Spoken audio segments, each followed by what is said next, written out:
Morning, everybody. It is so good to have you here with me. Imagine if you have your vision as the car with the right team.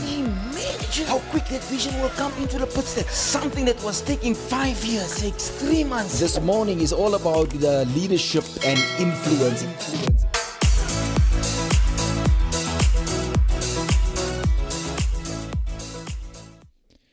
Good morning, good morning. It's that time of the morning. A very good morning to all of you out there watching on the Inside Show. This is your host here, Carl Hendricks.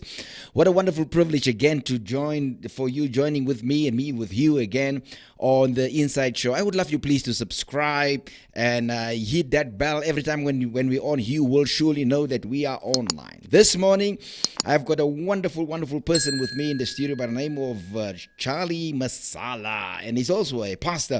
The title of the book that we're dealing with here is Black Sun, White Mother. What a title, Black Sun, White Mother. So this is about unleashing the power of diversity in the workplace. And this morning we have the Honorable Charlie Masala with us here. He's the CEO of the Miles Monroe Global Africa. He's a board member of Miles and Ruth Monroe Foundation, ambassador of the International Third World Leadership Association. Well, Charlie Masala, which is also a pastor, is a long way from Mandamani in Venda. So I would like to welcome you. Tell us about where you started off and where you find yourself right now. Good morning and welcome to you. Good morning, Pastor Carl. It's a pleasure for me to be here in your beautiful studios. It's an awesome place, really, and I'm excited to be having this conversation with you about the book Black Sun, White Mother. Yeah, you were born in Venda. Tell us a little about that. That little boy running the dusty roads of Venda. You know, I was born in a village, and the story is told. My mother told me the story of the day I was born. I was born in a village, and we used to live in huts. You know, my mother used to make fire in the middle of the hut. One side of the hut, she used pots. She used to put her pots. The other side, she would put our goats and chickens, and then the other side of the same hut. It's where my brothers and I used to use as a bedroom. My goodness. You know, so we used to share accommodation with goats at some stage. Sounds like the story of Jesus, eh? Being born. In a manger. In a manger. Exactly. Amongst animals. And I was born at home, of course. You know, I was not born in the hospital bed. Now, this little boy from Manamani in Venda, what, as a little child, did you have ambitions and dreams? What really worked in you to become who you are today? Well, we were raised, and I was born in a village, as I said, during that time in the 70s. I was born in 1971. So in the 70s, of course, that was in the middle of apartheid, and there was no hope for us in the village. You know, we were in the village and just minding village things and, you know, shepherding, looking after goats and cattle and so on. And you know, not knowing much and not having much to work with, and, you know, in poverty. You know, my mother used to make liquor and sell so that we could go to school. And my father was a boarding master, but he was initially not so present in our home. Of course, he, you know, in the end, he got saved and his life changed. And he started to get involved in the affairs of the home. But by and large, you know, we were struggling, all of us. You know, my sister was the first one to give her life to Christ, and things changed for all of us. And where did that change happen for you as Charlie Masala? At which point did you decide, no, I'm gonna get out of this village. I'm gonna live a different life. I don't think this is for me. Well, in 1985, I gave my life to Christ, and everything changed. And I started getting involved with the ministry called Divine Life Ministries at the time with Dr. T.S. Mligwe. And that's when my world started to open up, to understand what was happening in other rural areas in Venda, because I was not too exposed to the bigger part of the world. My life was just in that village, and I didn't know that there were Indians, that there were colors, and that there were whites. I was just in the village. But my life started to change when I met Dr. Miles Monroe at a very young age, and he told me that I had potential and that I was bigger than my position. And I started, reading his books, and the rest is history. The question I guess you get from so many people: are you the black son of a white mother? And where does this title come from?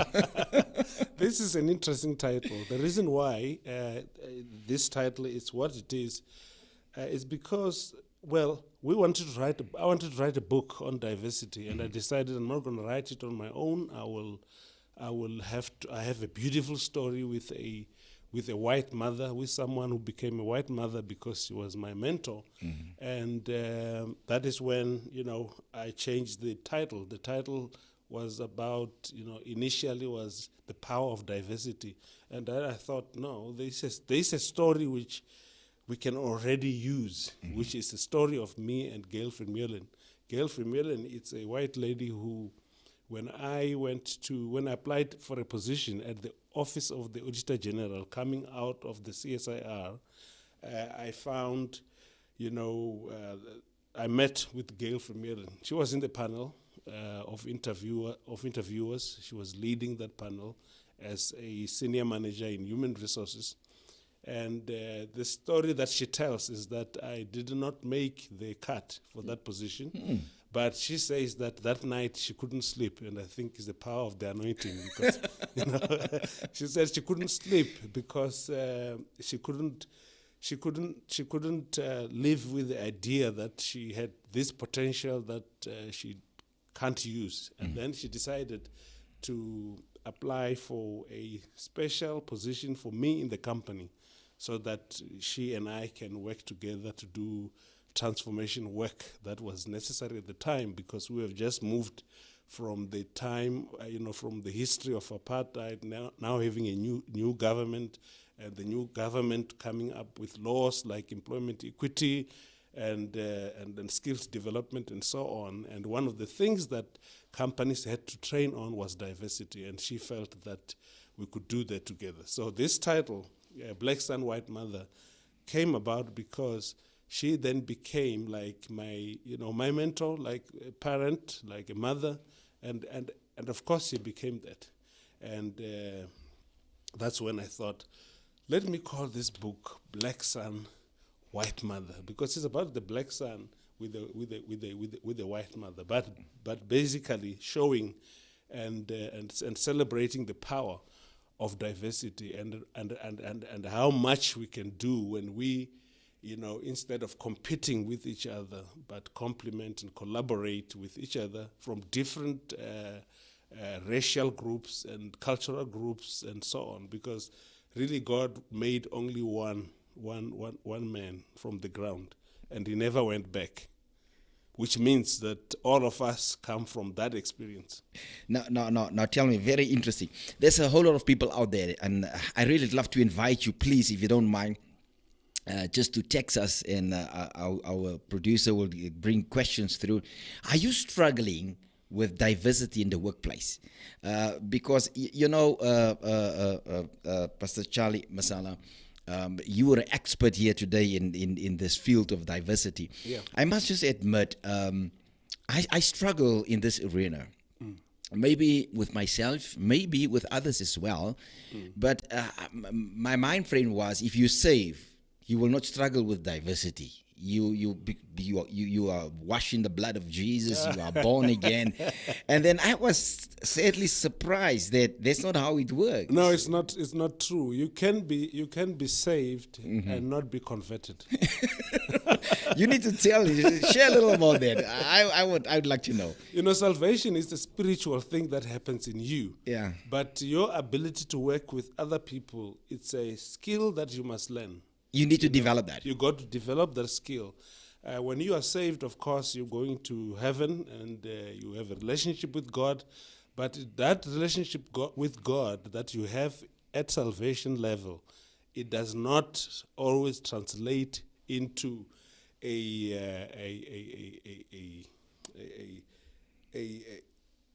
change of heart in terms of how you deal with other people. That is what you got to learn. I have learned that all of us have been brainwashed.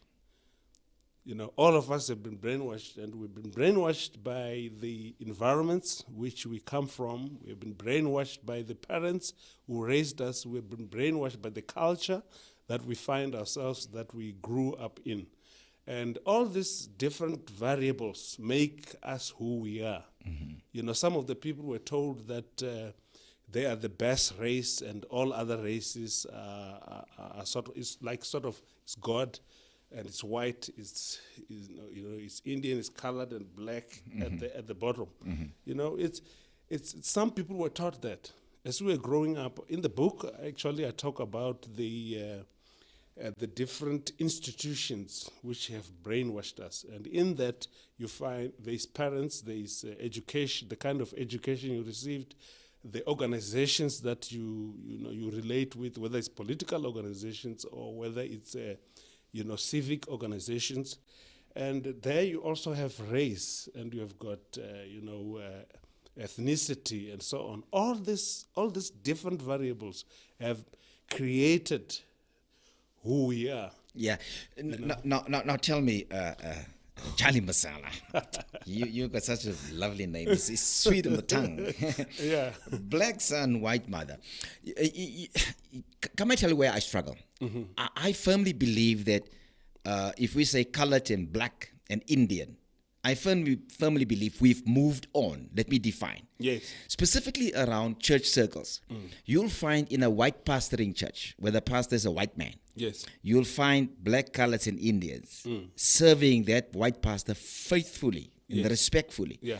But you don't see the other way reversal around. side where white people submit or enjoy black pastoring. Yeah. Am I missing something on diversity here? Yeah, you're missing something on diversity for sure, because the reality is that when we are saved, or when you become a pastor, you can actually be a pastor and be a racist.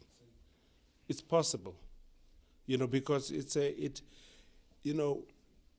deliverance from racism comes through understanding that you have been brainwashed. So everybody must go through this exercise. All of us in the different colors of the spectrum, we got to go through this, because what we were told as we were growing up make us who we are. So if you always believed that as a white person, or as a white person who becomes a pastor, you still are brainwashed as a pastor based on where you come from in terms of this racial divides and stuff like that. So if you were told that you were more special than everybody else, you can actually even be tempted to forget about the books like Genesis 1:26, which says, "And God said, let us create man in our own image, after our own likeness, and let this man have dominion." So that man that God created, and as I said earlier on, God went to the ground once to make that one man. And out of that one man, everybody else came from that one man. So it is important, if you are to be successful in leading a ministry or a church in the area of diversity, that you understand that you have been brainwashed. You must find out what are those prejudices that you and stereotypes that you hold within you, even though you are saved. So So, of course, we come from a history, in answering your question, we come from a history where we were told that, white people are more, special than blacks and so on, as if, God ranked us in those ranking, which says white, colored, Indian, black, or whatever. But of course, in South Africa, we know that the oppression by the blacks, if I have to put all Indian coloreds and blacks in one area called black, we were obviously by legislation and by practice, we were discriminated against with the blacks. So we already are used to revering a white person. Psychologically, we have already been brainwashed to think that way. Even the theology that we received, which showed us Jesus as a white man, and which was obviously used by the Dutch Reformed Church, here in South Africa, the church that was the government church of apartheid was the Dutch Reformed Church. The Dutch Reformed Church gave the government of the day the theology. The theology, and in that theology, the black person was under the white. So that is still in our minds. Even when you go to a church and it's led by a white person, you sort of believe it more. Because why? Because you psychologically, we don't say these things, but psychologically you feel that, at least you are led by someone who is, just close to God, from God to white, and then you. Then, of course, that way you will submit, psychologically you are set up already to be submissive and to do that which is expected. Whilst, on the other hand, the white man will still take me as a slave, and still take me as a half human, and not be able to submit to me, no matter how anointed I am or whatever. Well, in my young congregation, we do have, a diversity of people, but I find that it is more, it has been more accepted by everybody, by all of us, that those who were on top in the past, they still, in our minds, are on top. Even though we change legislation, we still, even at work, by the way, it's not just at church, but even at work, when someone reports to a fellow black person, or when they report to the white, in their minds, they think when they report to a white person, they are reporting to a real boss, and when they report to, no matter how senior you are in the organization, as long as you're black, they just feel that, this is one of us, and which is true. We are all humans, but that respect and seniority at work and also at church, we should always be aware that we should not relate with people on the basis of our prejudices and our stereotypes, and that is why we haven't moved much. And this also, as I said, it's not just at church, it's not just at work, but also it's in our corporate messaging. I'm sure you have seen the Clicks ad, for example, which costs so much trouble, and the other clothing fashion store. We had so much problems around that, because the people who create these ads, in their minds, they still have issues. They don't even realize it until someone brings it up, And these and we got to be careful on how we deal with each other, because whatever I say or whatever I write as an ad or as a messaging can have some connotation of racial division and prejudices and stereotypes. Yeah. You know, rather interesting. This diversity thing, man. Yes. It's so easy to interview you. You just flow. You just flow. It's so nice to interview you. Yeah. You know, stereotypes as well. If you look at the media, Yeah. and I must just say the media shape your thinking. Yes. Because you see it on a regular basis. And when you look at the previous colored communities, Yes. you will notice that when the media project that, if it's via a news or a documentary, it's always one-sided. And they create this, there's only gangs in colored communities, or there's only drugs in colored communities. Yes. So this stereotype, they feed it for the last 20 years plus. Yeah, it could go hundreds of years. Yeah. The problem is, how do you correct that type of diversity? How do you bring it across if the media? So who's sitting there on top? If on the news stations and on the soapies that project a colored, typical as a drunkard, typical as a gangsterism person, or person that's involved with gangsterism, or typically as person on drugs. Who write the manuscript? Who's behind that? Remember, we didn't start the fire. Yes. We got the fire burning. Okay, no, talk to me now. Talk to me. So, are you saying we inherited that and we just build on that? Yeah, God created us equal, and then those who, who oppressed us, believed that they were correct, and they used the color of the skin as the barometer. And when we got into the wave, we found it like that already set up. You know, it is amazing that even the theology was set up in that way.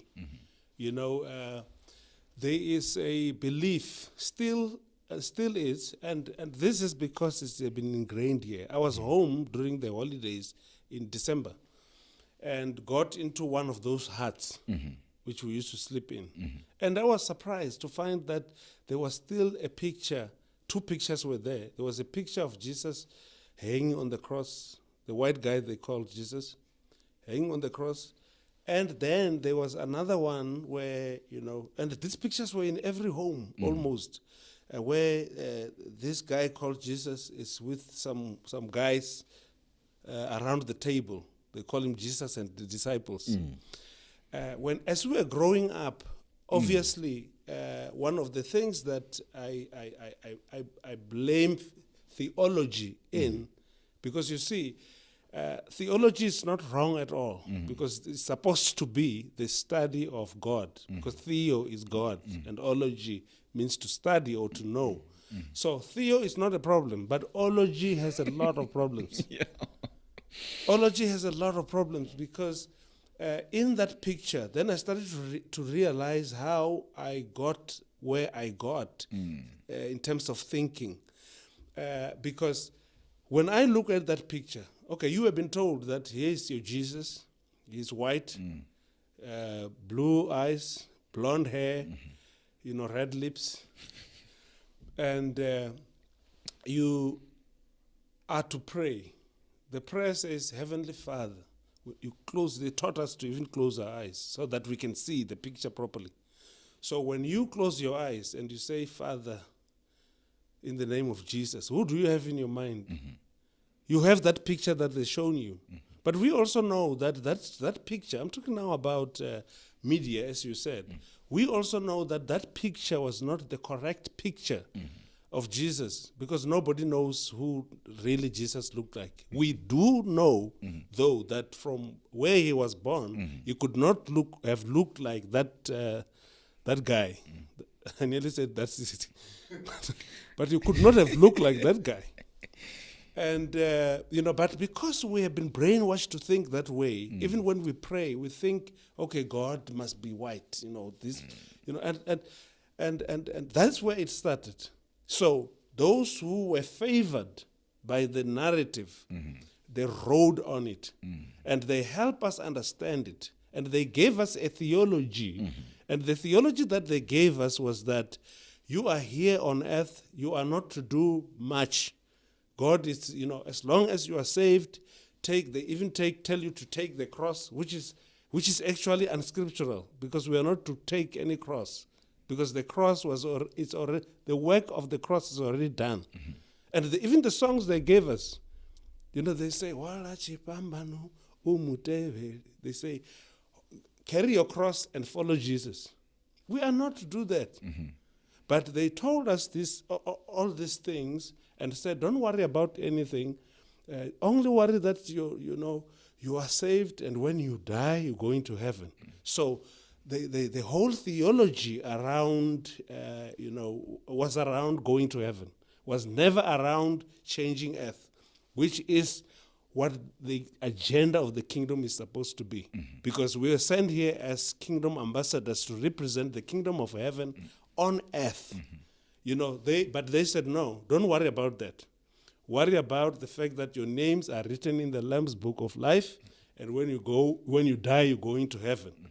But they don't do that. And if you look at all these different countries which colonized us, mm-hmm. they send even missionaries all over these colonies to help us understand and to help us endure this yoke of oppression by using religion and by saying, don't worry about the life now, worry about the life to come. And that theology made us to feel that, okay, we have nothing to do here. The white men will do everything for us. So what did they do?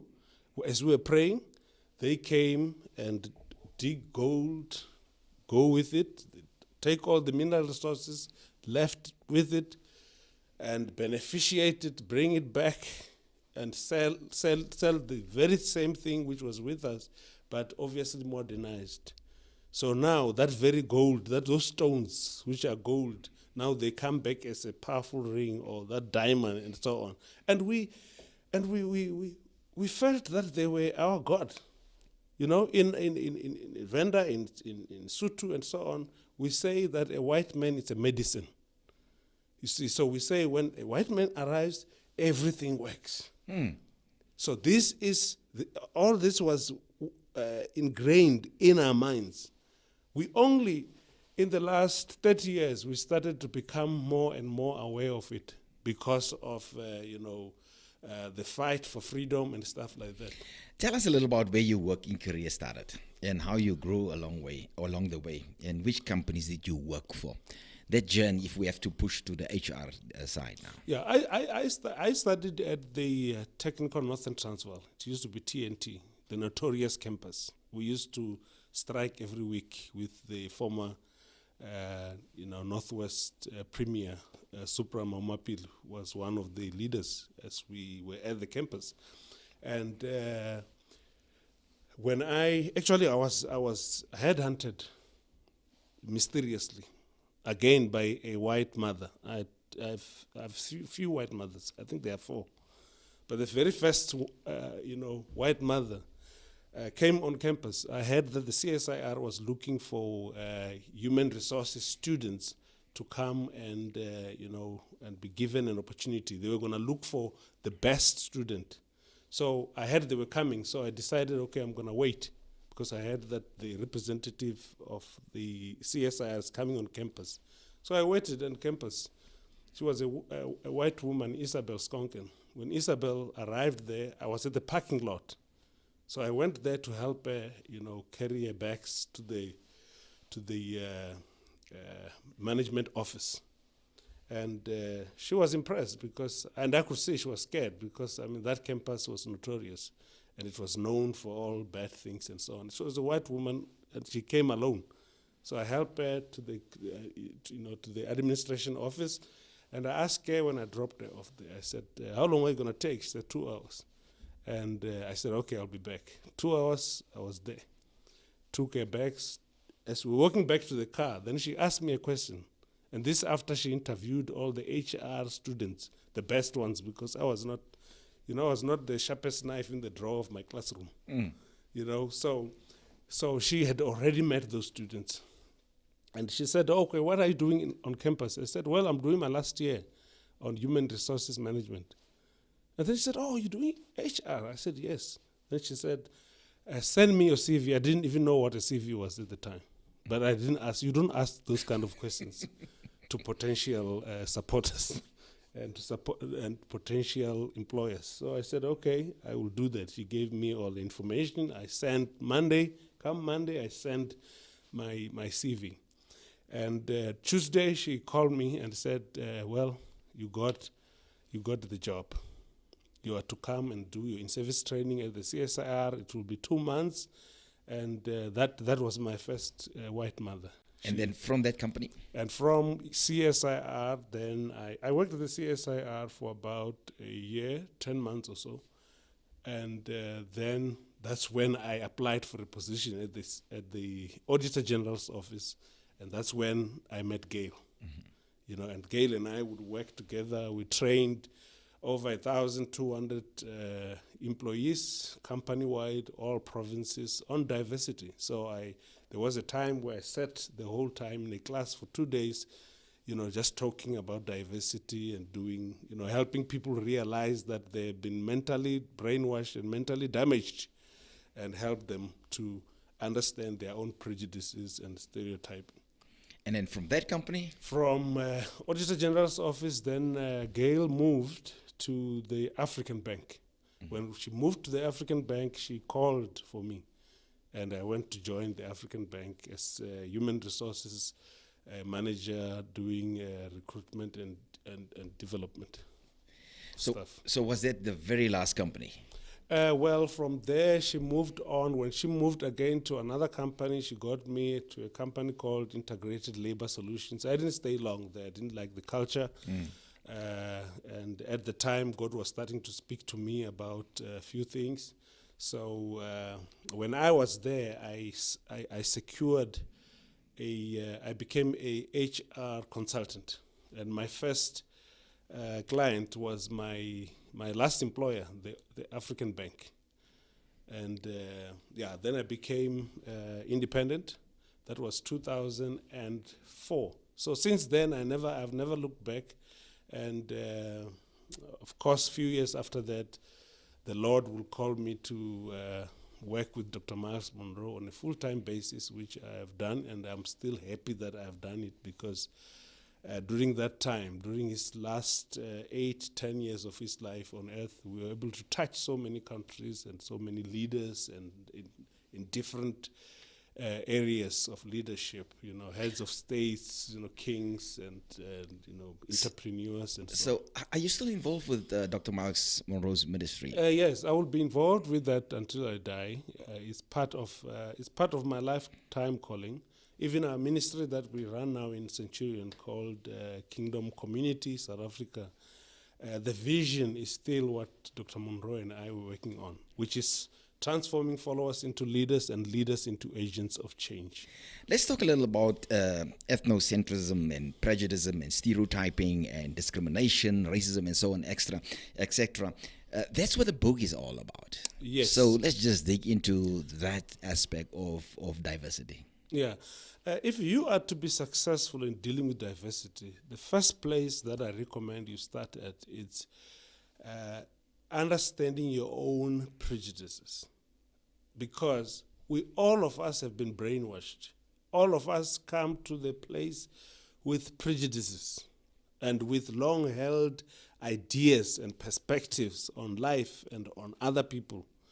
So ethnocentrism is when you love the people of your ethnicity, or you know, the people who look like you, like them so much that you put them up front in the, you know, in the race, and then those are the people that you believe are real people. Yeah. Now you know what, on ethnocentrism. I paid a visit to Brazil. Yes. And everybody in Brazil, if it's Portuguese or whatever language they use as a mainstream language, I thought because they use one language, you will not find this ethnocentrism with them. And I was surprised that only the light-skinned Brazilians make it through the movies, make it through the magazines, to the soapies, and the darker black skin Brazilians and those that doesn't have the beautiful hair and so on, they don't make it through. So I thought that was just based on language. I thought the problem is actually based on language, but I realize in Brazil it's really not a language barrier. It's much deeper than that. Well, here is the weakness of humans all over the world, and you use the Brazil experience and example, and we also have examples here in South Africa amongst the dark Indians and the lighter Indians. You know, it's when you don't understand the value of human beings, you will judge them on the basis of, you'll find the basis to judge them on. And the easier basis is the skin color. And if we are the same culture and everything, we will still try and find something which makes us different, like how lighter your skin color is or darker. It's actually the fight for and the scramble for resources. You know, when humans scramble and fight to be seen, for notoriety, or for them to be recognized, for recognition, we do all sorts of things to try and say, okay, let's separate now between what can we use to separate us, even if we are the same, you know, and that you find everywhere. So, Pastor Masala, is this for blacks as well? Like you mentioned, the Indians. Do you find this light-skinned black, doesn't matter if they whatever ethnicity, do you find that's also as an issue? Yeah, well, in our minds, you think, okay, that one is light skin, it's a better black. You know, you find it everywhere. And if we happen, all of us, to be black, so your headphones, we will still find things to do it with.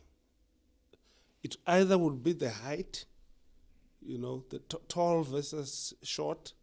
You know, human beings will always find something to justify their discrimination, you know, and of course, ethnocentrism, it doesn't help us to deal with diversity and include other people. So for where you sit, your experience and with the book Black Son, a White Mother, around diversity, what's the solutions? How do you work around these things? What must we do to work around discrimination, racism, prejudice, stereotyping, ethnocentrism, and all these things? Yeah, let me just finish, if I may. Yeah.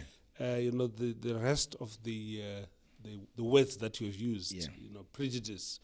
You know, someone might be asking themselves, what is prejudice? What is stereotyping? What is discrimination? What is racism? I've learned when I did training management as a course, and they said that communication is impossible without the same definitions of terms.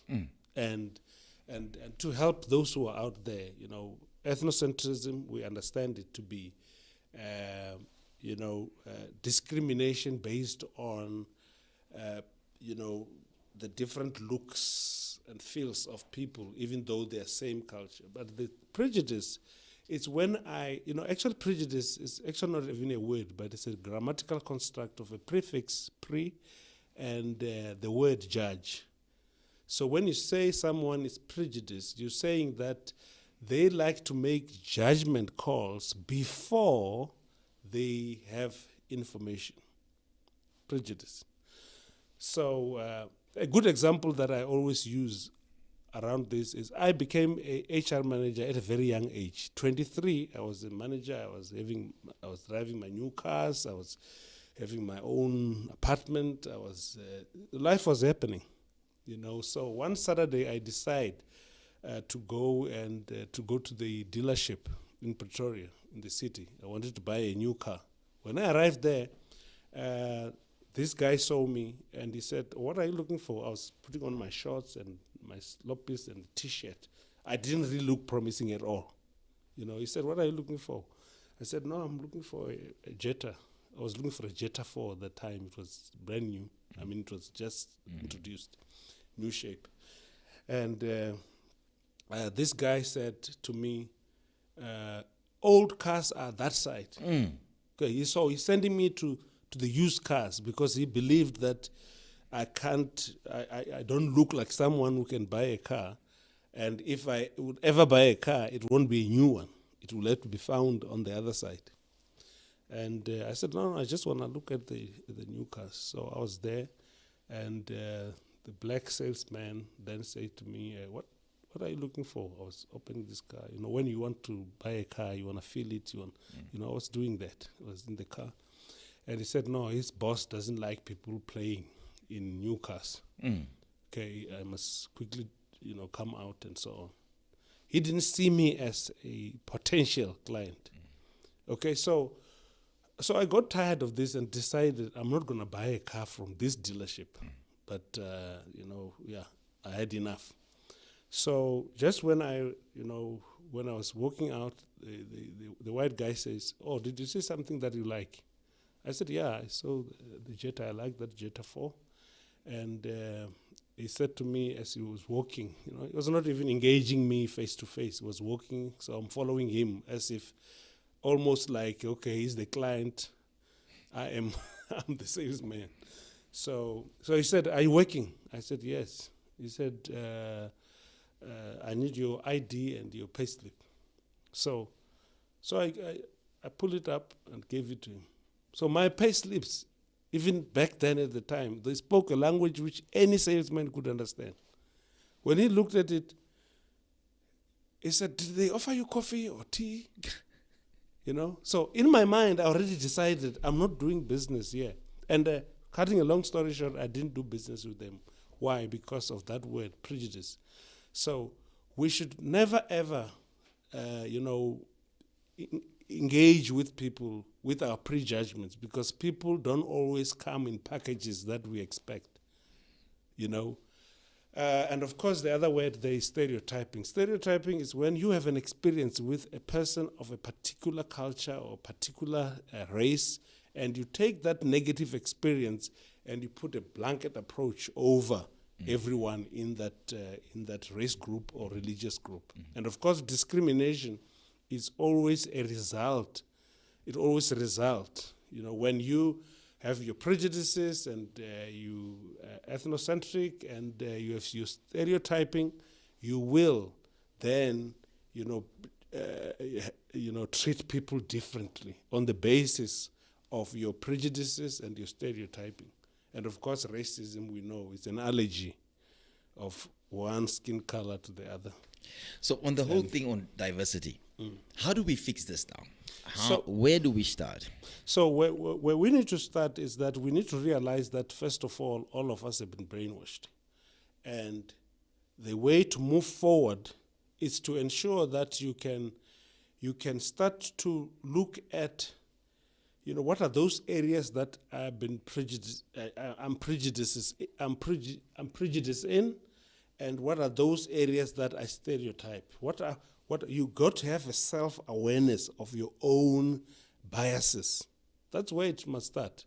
And then when you have that, and you are honest about those prejudices and stereotypes that you hold, and then you start to change. And this change must start from within. You cannot legislate love. You can legislate a lot of things, but can't legislate love, can't legislate, acceptance, because we got to accept other people. We got to accept that God created mankind, and He didn't, actually God created mankind. He didn't create, when He created us, He was creating man, not the gender, but mankind. That's what God was creating. And for us to be successful, we need to, first of all, when we meet someone, before they are Muslim, or before they are Christian, or before they are who they are religiously or in terms of their work, they are humans first. So all of us are humans, and therefore if we understand that God created man in his own image and his likeness, we won't find a place and a time to judge that human and also to discriminate on that human being, because it takes an atheist to become a racist. You are not able to believe in God and be a racist. Why? Because and hate men and discriminate on men. Why? Because you have to not you have to understand that God God doesn't exist because this is not His image. You got to say no to the image of God for you to become a racist. It is impossible to have a revelation of who man is and still be a racist. You can do your own religious practices and stuff like that and run religious organizations and a church and so on, but the reality is that you would have missed a big part of God, which is actually His creation that He sent on earth. Because remember, God has to create us in His own image and His likeness, and the reason why He created us in His image and His likeness was so that we can represent Him on the earth. Yeah. So mankind, it's a serious kind on earth. Tell me, help me to understand.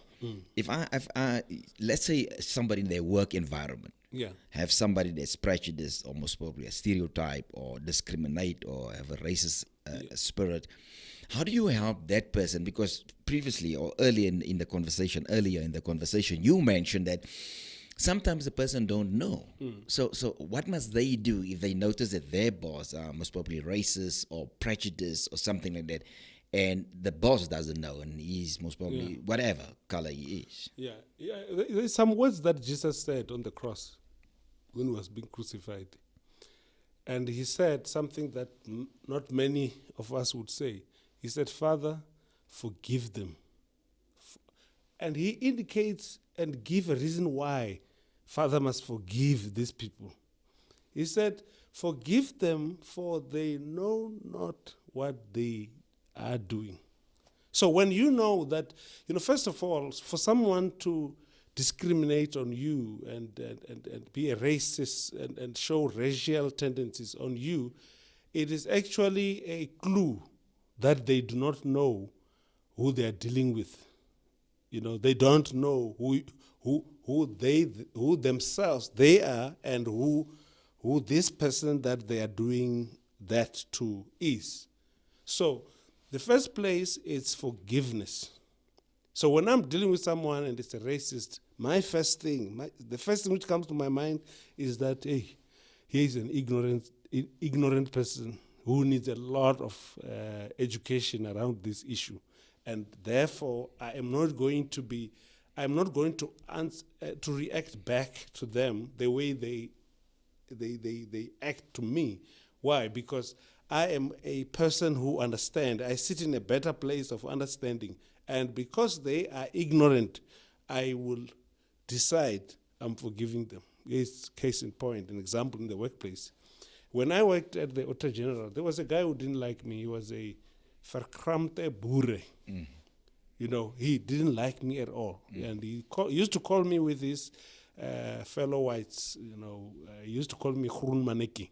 Groen Maneki. Yeah. He said the Groen Maneki. So I got to know this because my Afrikaans was there because I learned Afrikaans at school. So I understood what he was saying and I could hear. But I decided that he was sick and I was well. You see, when you discover that someone is sick, what they need really is not fights. It's a hospital. So when I meet people like that, I sit with them and help them understand that, by the way, they are not a better product than me. We all are created, in the same image of God and God's likeness. and the fact that they could show these tendencies is because they are ignorant. By the time I'm finished with them, they are aware, they are better. Now, in your opinion, you talk about IQ and EQ and also SQ. But in the workplace, to finish off this, but in the workplace, obviously, you want to make sure that you can train. Managers must be trained on how to deal with diversity. Those who are in leadership positions and supervisory positions and staff must be trained on diversity. And that is why even our government, one of the requirements of every workplace in terms of Employment Equity Act is that everybody in the workplace must be trained on diversity. So you mentioned in your book around that lines about Yes. IQ and EQ and SQ. Yes. So you reckon that the person with that type of attitude doesn't have these skills? Yes. Yeah, of course, because, IQ, as we know, is intelligent content, which has to do with, people following you based on what you know, your knowledge base, and your intelligence. Okay. But this thing called EQ deals with emotional intelligence. So you do have people who have IQ but who don't have EQ. So in other, there are those people who they will do very well in school, they pass well, they understand quicker, and they have an understanding, they have knowledge. But when it comes to working with people, they don't have the skills. So EQ is the skills it's this emotional intelligence which is in people, and that helps you to deal with humans. IQ help you to comprehend knowledge, but EQ help you to deal with the emotional side of people. And of course, SQ, it's the social intelligence. So you can have all this, you can have a good EQ, but if you don't have a great EQ and SQ, you'll find that even your development in the workplace will become will be dwarfed.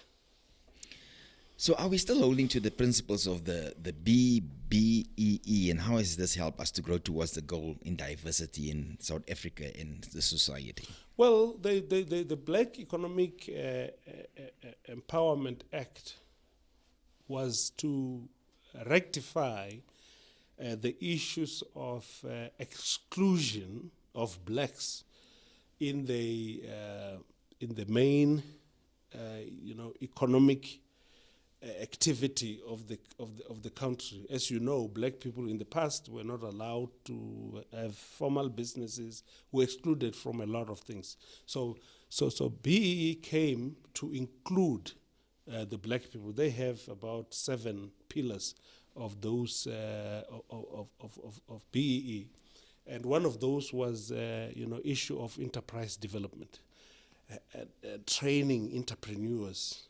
Because these things doesn't come with, by osmosis or diffusion. It doesn't just move from the degree of highest concentration in Mzipe and come to the degree of lowest concentration, which is people who are not doing well out there. But they wanted black people to be trained. They wanted black people to be included in the mainstream of the economy. That was the idea. But of course, what, in my opinion, what I think made it fail is because it was not broad-based. And that is why then the government said it should be BEE. Now they say it is BEE.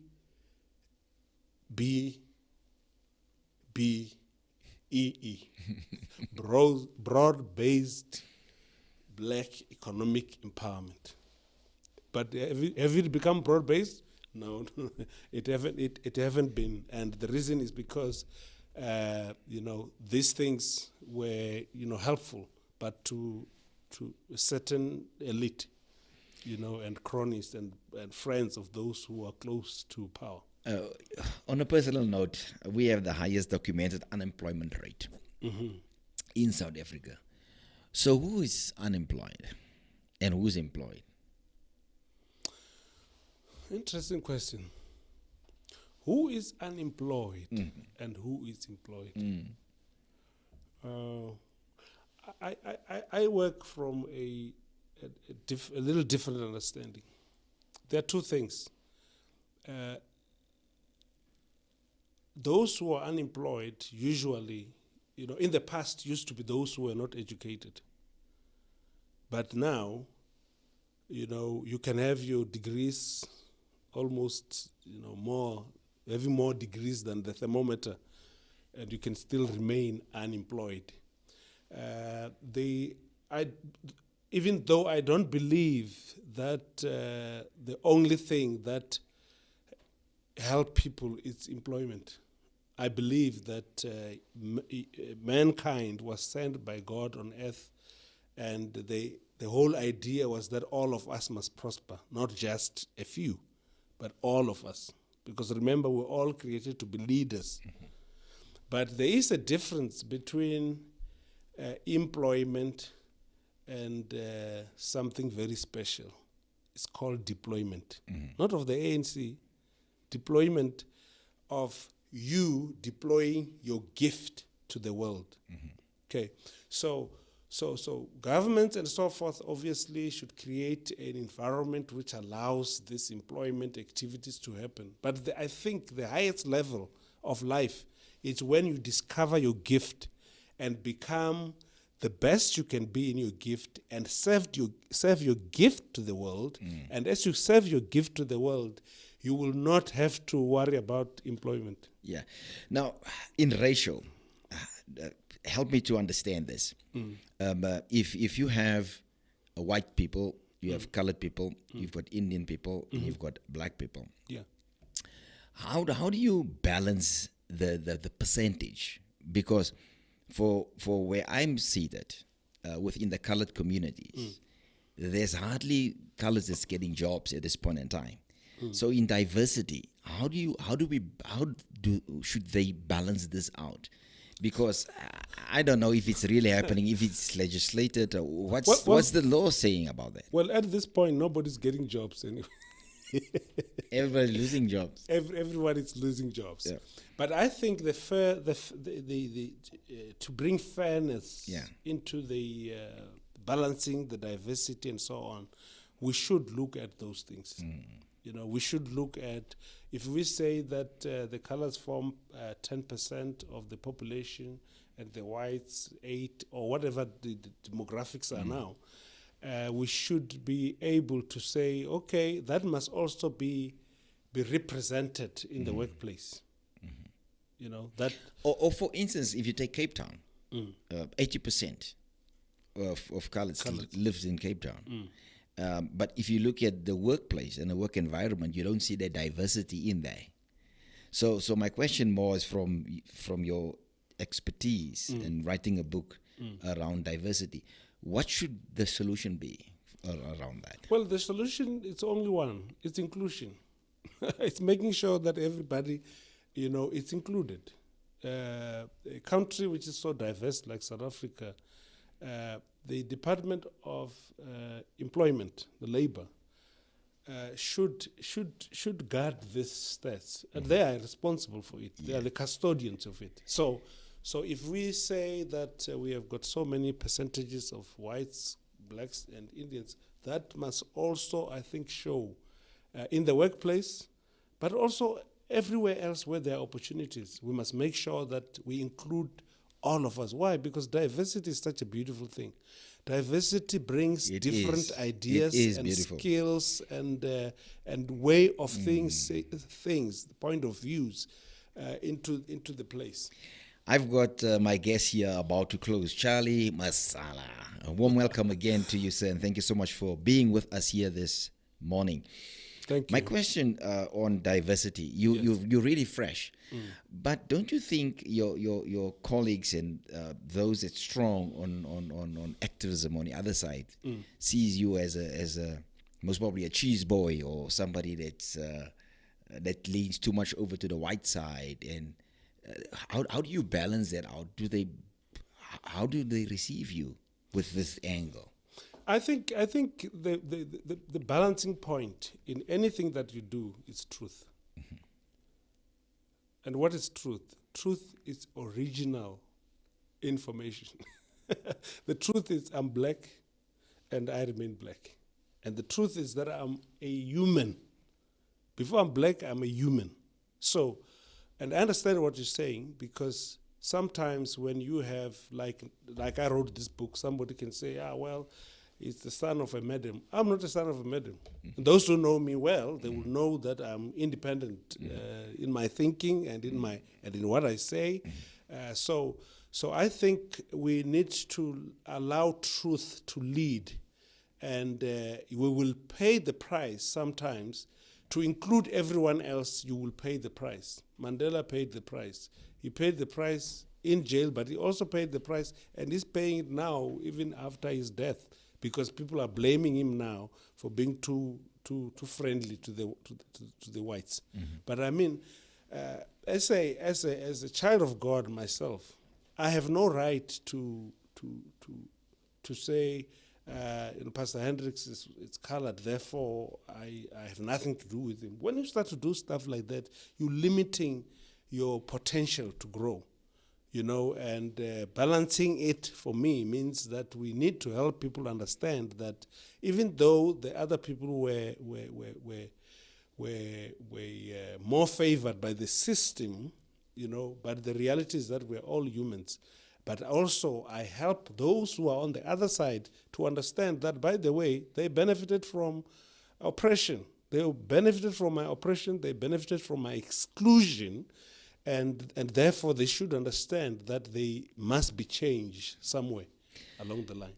As one who live in a complete injustice, discrimination, and a prejudiced country, what will your message be to society that's still deeply divided? Well, I will say that the more we realize that we are the same, we are all humans, we will be able to live better with each other. My message would be that we need to learn more and more to understand what are those stereotypes that we still keeping in our heads, and help each other through the process. So, if somebody used to call me boy, when they call me boy now, I must help them understand that I'm not their boy. So we got to help each other. We need to talk. I'm my mother's boy, but not your boy. Yes, I'm my mother's boy, but not your boy. So we need to help each other, help correct each other, help each other understand. I still go to places where I find that there are people who really still live in the old, in the past, who still have ideas, who are white and who still have ideas about black people that they had before, and who still have same fears, And my job is to become successful in what I do, so that they can see that I'm not that chimpanzee they always thought I am. I'm not. Half human. I'm human as them because I can do what any other human can do, sometimes even better than they can do it. Well, that's the end of our show here. Can you believe it? The hour is gone with the wonderful Charlie Masala here. Black son, white mother, based on diversity. So are you still doing the lectures? Are you still helping people in the private sector, in the secular world around the diversity? Are you still doing stuff like that? Yes, everywhere I am invited, I go. I'm not actively looking for business to do it, but I get invited and I go and help. I think that the church at Broad in South Africa need you on diversity, because I've seen so many churches, like if you call it streamlined churches or existing old Pentecostal, charismatic or evangelical churches. Yes. The structures has been removed, but certainly there's still pockets in there. Well, I think we need you more than ever in that arena. Yeah, well, even structures in some areas. I know churches, for example, where you will have majority of the people are blacks, but you look at the leadership, it's white. It's also injustice. It doesn't include diversity. You know what I'm saying? When we say we're including diversity, it doesn't mean that you as a pastor goes around feeding people, feeding blacks. You know, I've heard people who pride themselves that we feed blacks. No, don't feed blacks, feed humans. Don't feed a particular race. Just do good work for humans. And then in your leadership, ensure that there is diversity, not just in songs on stage on Sunday, where we sing 2 African songs and make Africans excited a bit. No, ensure that in your leadership, in your leading, you have these perspectives. Because when you have people from different race groups, definitely they help you bring different sides to it. Pastor Charlie, Masala, this is the end of our show. Thank you so much for honoring us with your presence. It was such a wonderful interview with you, and thank you so much. Where's the book available? Thanks a lot. They say that time moves fast when you're having fun. Yes.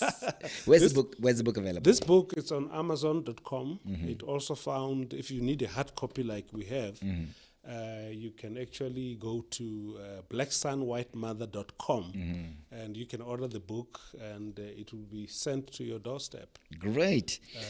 Everybody out there, this was the morning show, the Inside Show with Carl Hendricks. Thank you so much for tuning in. It was so great. I would love you, please subscribe and then hit that bell every time when we're on. You will know. From me to you, I love you. Mwah. God loves you best, and have a super Tuesday. Goodbye for now.